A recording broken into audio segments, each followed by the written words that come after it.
What's up, everybody? Welcome to the Wait, What Are We Talking About podcast, episode 177. My name is Bret, aka Enigma 9011, and today we're flying solo, but we're going to be talking some fun topics. If you guys want to catch the podcast live, you can always go over to twitch.tv/Enigma9011. Drop a follow over there, or you get notified when we go live with the podcast or other streams. You can join in the chat, join on the chaos, join on the fun over there. But if you can't catch it live, that's A-OK. You can go over to YouTube and podcast services the very next week, where it's broken out topic by topic and put as one big video and MP3 for your amusement on the following Friday. Last but not least, any way you can support the show: likes, reviews, shares, comments, whatever it may be.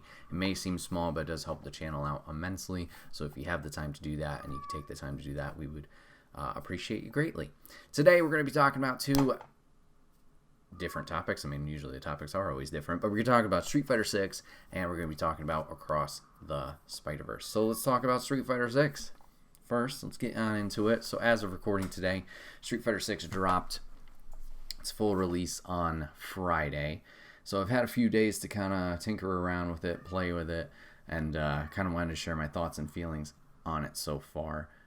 There were a few betas going into the game leading up to release. I did not have the opportunity to play either of those, but in previous podcast episodes, we were lucky enough to have Dio and Danny on, and they shared their experiences with the beta and different characters that they were playing as, and I really enjoyed those conversations with them. But I did have the opportunity to play the demo that came out, I don't know, maybe a few weeks before release. Just a short demo, nothing too extravagant. You had your basic tutorial, and then you had Ryu, excuse me, and Luke available to you to use in some matches and stuff like that. I'm not sure if it was a time demo. I do remember at some point it was just like, thank you for playing. It kind of like kicked me out. I'm sure I could have gone back into it, but I might have had to start from scratch. I don't know. I had gotten my fix, so I didn't really investigate too much farther. So yeah, just a short demo. So obviously you could dip your toe into it, see if you liked it, like the mechanics leading into release, as a demo should do. You got something to say, Moose? Who you like better, Ryu or Luke? Luke's got some big ass forearms in this game, don't he? And then Ryu's got his sexy beard back, so that's good. So yeah, demo was good. You know, nothing surprising there. Obviously, they got a whole new art style and the graphics using the RE engine. I'm not sure if they used the RE engine for 5, but looked definitely phenomenal in this. So cool to dive into the demo. And diving into the full release, it's just more of that, just obviously expanded because of the roster and the game modes that you do have available to you. So let's talk about the roster. So launch roster, we have 18 characters. Yeah, 18 characters. So we have making their I'll just list them all off. We have Cammy, Lily, Zangief, JP, Marissa, Manon, DJ, E Honda, Dalzim, Blanca, Ken, Yuri, Kimberly, Guile, Chun-Li, Jamie, Luke, and Ryu. So good mixture of classic characters as well as a bunch of new ones. So for the new characters, we got Lily, JP, Marissa, Manon, Kimberly, and Jamie making their debuts as characters here. As the rest of them, I believe, are all Street Fighter 2 and prior. A lot of the what was it? Not Road Warriors, that sounds stupid. World Warriors, I think that's what it's called, the Street Fighter 2 roster. So good group of characters so far. Doesn't obviously feel like a super small roster, not a super big roster, but I do know they have some DLC planned, shockingly, already. I don't know if they've announced anybody yet for that first season pass. I think we've seen Rashid from Street Fighter 5 making a return, but I could just be making stuff up. So let's look up that real quick.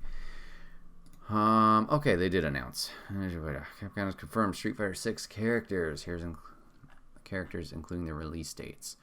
So, Street Fighter 6 will introduce at least 4 additional characters by spring 2024, with plans to continuously expand the roster afterwards. So, the first group of Year 1 DLC characters, as they are saying here, is Rashid, Akuma, Ed, and it's either AKI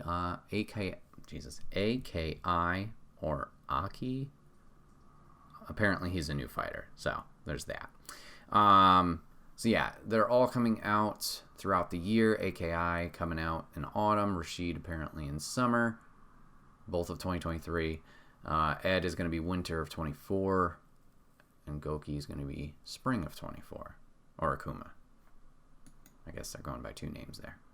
But yeah, so cool.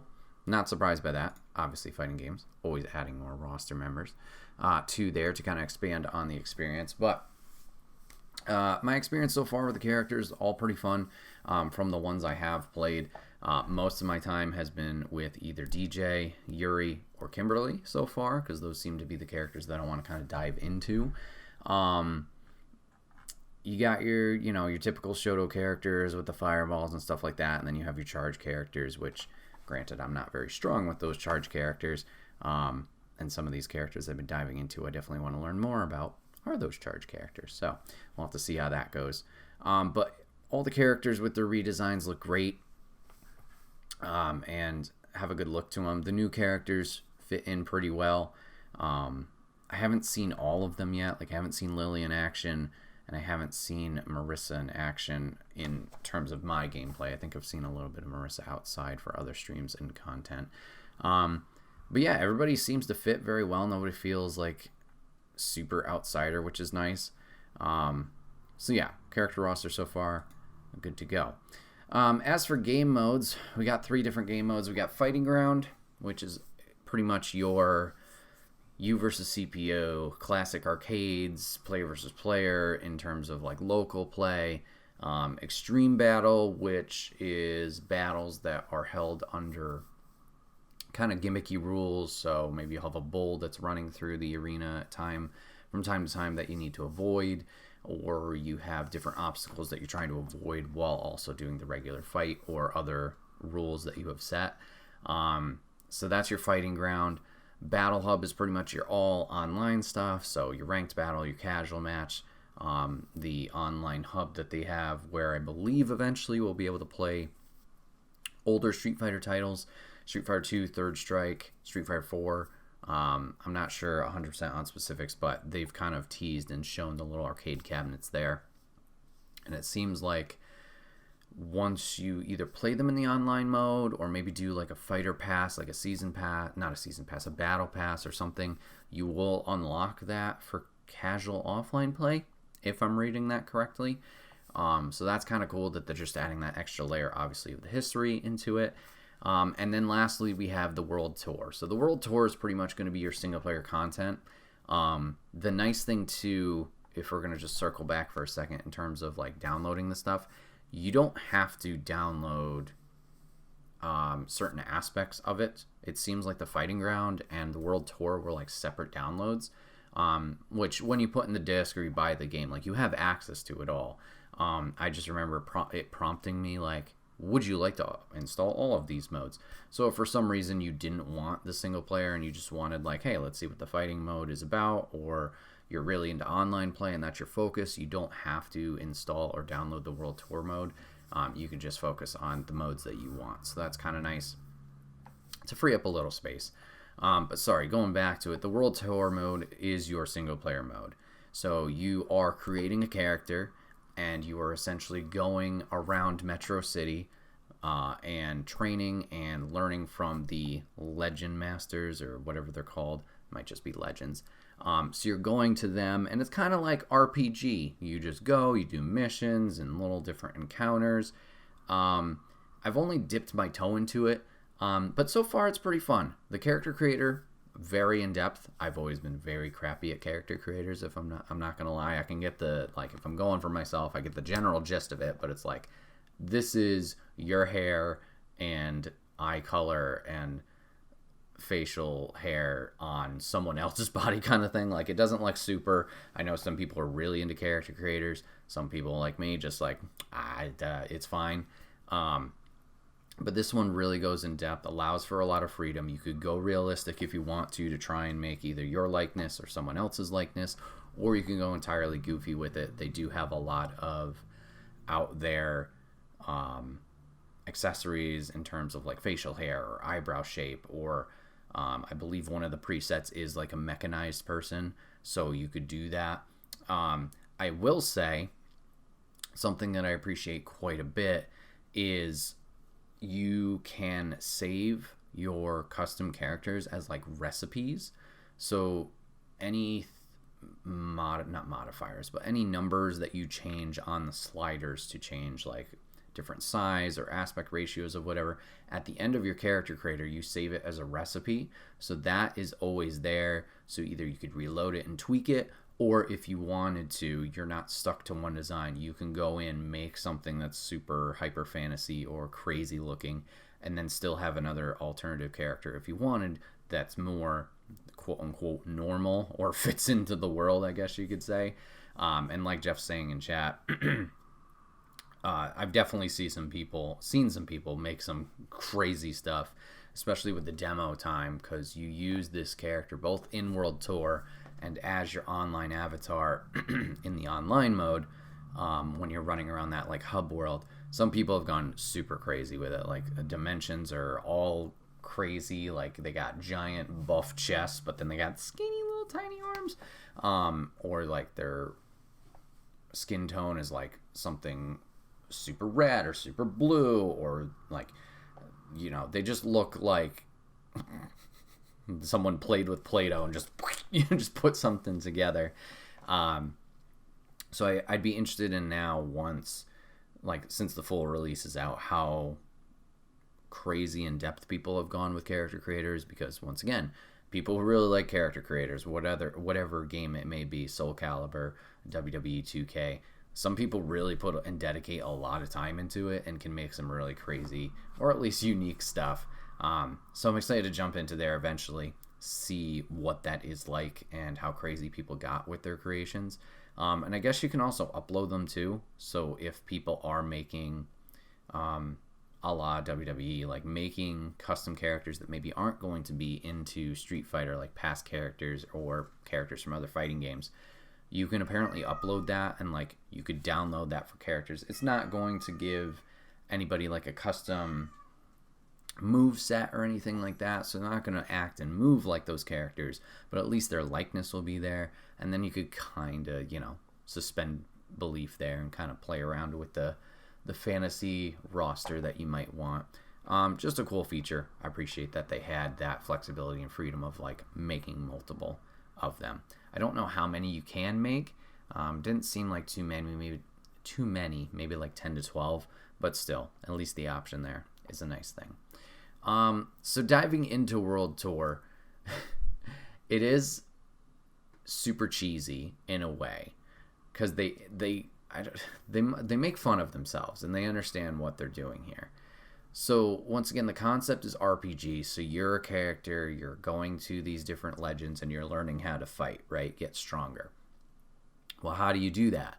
So you're going around Metro City, and at least from what I'm doing, you essentially just pick fights with people, whether it's bad guys on the streets, which, hey, you're doing the right thing and trying to clean up the city, or you can just randomly run up to Joe Schmo, like Jeremy in a suit, and just be like, yo, bro, let's fight. And you just pick a fight with them in the street and whoop some ass and get some XP. And they acknowledge this right at the beginning with the intro. They're like, Metro City, we have flying cars and we have this technology, but still, when it comes down to it, fighting is only solved one way, and you fight on the streets. I mean, I get it. It's called Street Fighter. It's just like, wow, this is, yeah, we're really going into the cheese here, which I appreciate. They acknowledge it and, like, you know, try and steer into the skid. It's just, it's still funny running up to just random people and just be like, yeah, let's fight. So from the glimpse that I've gotten into the story mode, very simple mechanics. They start you off with the modern control scheme. So the modern control scheme is something that they've added to try and help acclimate newer players into fighting games, make it a little bit more interesting to them, and not this in-depth puzzle of figuring out quarter circle motions or Shoryuken motions, half circle motions, the charge character, stuff like that, with the classic controls, which is still in there. But in this first chapter, you're stuck to the modern. So you have your 4 face buttons. So if we're playing on PlayStation, your cross, square, triangle, and circle. Obviously Xbox, X, X, Y, B, A, etc. You get your 4 buttons there. 3 of them are going to be your light, medium, heavy attacks, while the top button is going to be your special attacks. So you can use that much more simpler. If you hold one of the triggers, the right trigger, and you hit one of your attack buttons, I think it's your light attack button, you'll do an auto combo, and usually that will end in a special move or whatever it is. So it just allows for you to play it a little bit easier. Like I said, not have such a strenuous time trying to figure everything out and button mashing per se.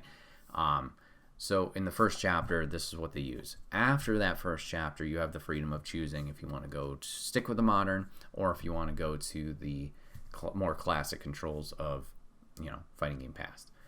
Totally up to you.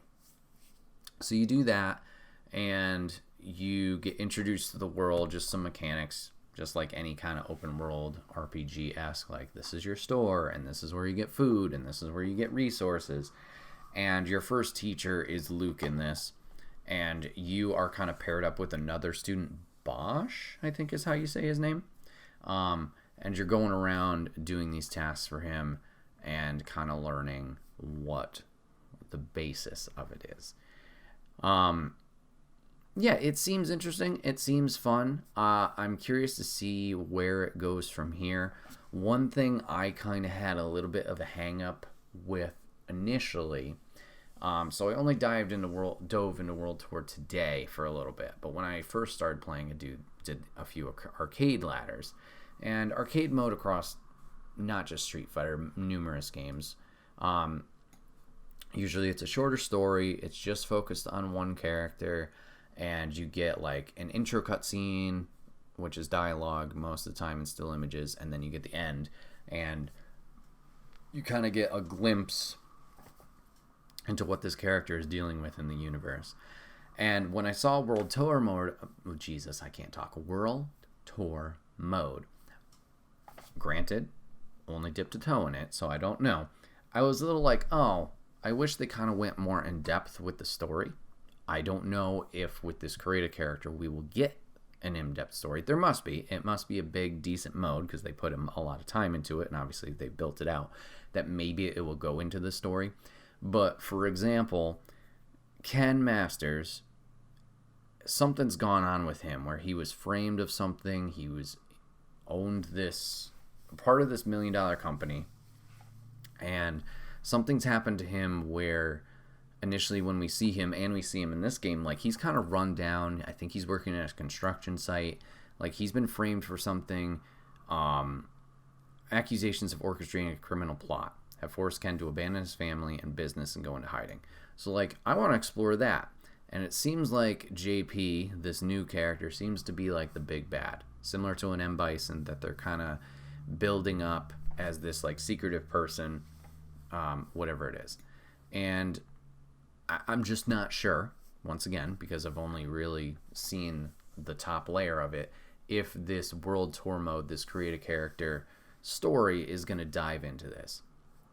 I was kind of hoping for a little bit more of an in-depth story. Like, I know Street Fighter V story wasn't super and didn't get a lot of good praise, but at least they went into something where they explained a through point of M. Bison's back and his, underlings are, causing stuff, and then the good guys try and tackle that, and we get some kind of master plot revealed, yada, yada, yada. Once again, not the best story, I understand, to compare it to, but I was hoping for some more cinematic story like that. World Tour could definitely be this mode. I just don't know yet. If it is, great. I'll shut up and, hey, I was in the wrong here. But seeing that only really touched upon in arcade mode and being a very quick glimpse, as should be expected just because of how arcade modes always are, it was just a story that I was hoping was explored a little bit more in some way, whether they had a separate story mode that was just our main characters, our main roster, and seeing the adventure they go on, compared to this created person's RPG-esque story. once again, if it goes that way, great. I'll shut up and acknowledge I was wrong. But right now, I don't know if that's the route they're going, or if this will just be not a choose your own adventure, but like your hero's journey and seeing their progression here. We'll have to see. In terms of gameplay, everything runs really smooth. I like the color palette and dynamic that they've decided to go with this game and art style. Very cool. And, you know, just another way to kind of slightly change up what they've been doing. Other small things, extreme battles we talked about. I dipped my toe into that as well. It's pretty fun. They do have, similar to Smash Bros, they have team battles now. So if you wanted to pick a roster of characters from 3 to 5 or something like that and go against either a CPU or a player, you can pick those roster of characters, do single elimination style, whatever rules you may want to, and kind of do it back-to-back matches that way, survival style, whatever it is. There's a lot of elements that you can play with where things will carry over from round to round, or there'll be fresh starts each time. If you want a random order for your characters, or if you want a set order, whatever it may be. Just another layer of gameplay and game modes that I appreciate there. And then let's talk about the commentary real quick. So something they added in Street Fighter 6, if you don't know, is essentially like Evo or like competitive commentary that you can put on over your matches if you'd like. You pick a color commentator and you pick a play-by-play commentator. Between 4, there's 2 representatives in each section, English representatives and Japanese representatives, and you can pick any combination of those for yourself, and you kind of hear them spectating, or rather commentating, over your matches. And it's not, it's not the best. You'll hear a bit of the same lines over and over again. But I don't know. I like it a lot. I kind of dig it. It gives you that like competitive feel. It just adds an extra layer to it of like something new, and that energy level behind it. It's not perfect. It's a nice touch to it. I really enjoy it, but I can definitely see how it will get either old fast, or it could be like too much going on at the same time. They do lower the rest of the game's audio, like the fight sounds and things that are going on when you're doing character versus character. They do lower all of that, so the commentary is the prominent thing you are hearing. So it's not just this super wall of sound just hitting you all at once, but I can see how that could potentially be another factor of just like there's too much going on, and like I said, getting old with the lines either repeating often or not correlating a lot to what's going on. It's just like general talk, which I get. That's kind of what they have to do. You're not going to have somebody in the audio booth for 20, maybe 30, 40, 50 hours just saying every potential thing that could come up, character specific or whatever. That'd be insane. But I do appreciate the effort put into it. It's just something new that adds a little fun variety into it.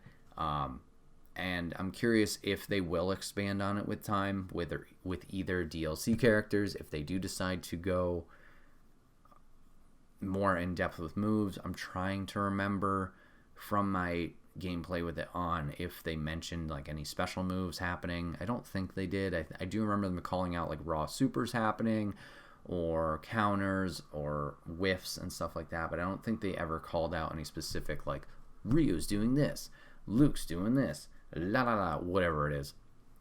So I doubt they'll go back to it in that aspect, but I wonder if they'll add any more commentators potentially down the line. Being only 4 and 4, I don't know. I guess these are the tippity tops of the commentating world. I mean, I only recognize 2, and one is a WWE wrestler, so I don't think she's on the top of the scales in terms of the commentary world, but I get it. Like, she's really into Street Fighter, stuff like that. So great to see her in there, but I wonder if they'll add any more commentators into it, or if they'll just stick with the 4v4 or 4 and 4, and this was kind of like their testing ground, to kind of, dip a toe in the water, see if it works, see if people like it, and then maybe this will be a continued feature down the line. Obviously, that's years and years down the line. But still, I like it. I know it's not going to be everybody's favorite. Probably won't use it every time, but just something every once in a while, turn it on. Could be something fun. Add a little bit extra layer into the gameplay. Dio in chat says you could boost the sound as well. Capcom implemented visual audio sounds for players with potential disabilities. Super awesome to think of these fans as well. Oh yeah, absolutely. Yes, accessibility is definitely a great option. We were talking about the controller scheme earlier, whether it's just new players or any level of player. Adding those different ways to play is always going to be a plus.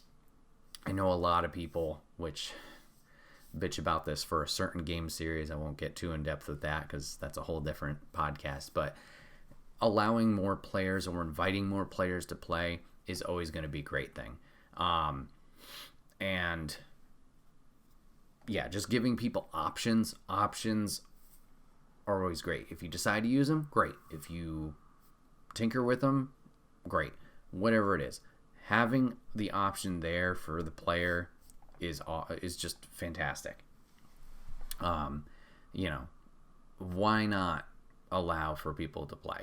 And it's not going to affect my gameplay in any way. I don't know how a modern versus classic in terms of damage or anything like that, what's the difference is, but like, how am I going to know when playing somebody online? I don't know if it displays that. I haven't dipped my toes online, but whatever. But like, that's not going to affect my user experience, so why should I care in the negative way that these options are there? I think that's a great move. I know a lot of studios have been doing this lately, and I appreciate it. Keep doing that. Allow more players to play your game. It's going to increase the livelihood of your game, the player base, and just makes it more fun for everybody. If there's more people playing, people are going to have fun. I hate going on to a game and being like, oh, I want to play this game, and nobody's online. That's the worst. Especially with multiplayer games like this. But yeah, Street Fighter 6 has been great so far. Like I said, it's only been a few days, and I've only dipped my toes into World Tour, so I'm excited to dive into that more, see how kind of goofy and hokey it gets, and see if it explores this bigger story like we kind of talked about with Ken's story with JP, why he's such a bad guy, building him up. We'll have to see. So looking forward to diving into it more. Looking forward to playing with people online. I know Dio and Danny I've talked with. Obviously, they're at a different level than I am in terms of the fighting game stuff. But looking to diving into that. Hopefully this gets a little bit more longevity out of me compared to a Street Fighter 4 and a Street Fighter 5. Both were good in their own regards, but just didn't have that hook in me like other games have had in the past. So I think the variety of game modes here will definitely help that with an in-depth story mode, or rather single-player mode, and obviously having solid online stuff. I think that will definitely help, but obviously time will tell there. Real quick, Dio in chat does say, yes, there are damage changes for Modern and Classic. So it allows players to get their foot in the door, play something they want to, enjoy something they maybe haven't in the past, but then also allow for room for growth of like, hey, I really am picking up on this. I get, where we are in the modern controls. Let's try Classic. Let's try out these things. And they do have a pretty in-depth training mode, not just go into the training room and beat up on a dummy. They do have that as always, but there are specific character guides where they can show you different aspects and combos for them, where you can watch it being demonstrated and then try out different elements. And they have their combo challenges, which I know might not be the most exciting of game modes for players. I know I certainly am like, ugh, after a while. But the tools are there if people choose to learn. If not, if you want to stick with modern, that's totally fine. You play the way you want to play, enjoy it how you want to enjoy it, and hopefully you get something out of it. That's the important thing. So, yeah, Street Fighter 6 has been great so far. Looking forward to seeing more down the line as we talk to the 4 DLC characters, see who they announce down the road. And, I mean, Street Fighter 5 was around for quite a few years, so hopefully this has another long life ahead of it as well. And we could see how this franchise continues to grow moving forward.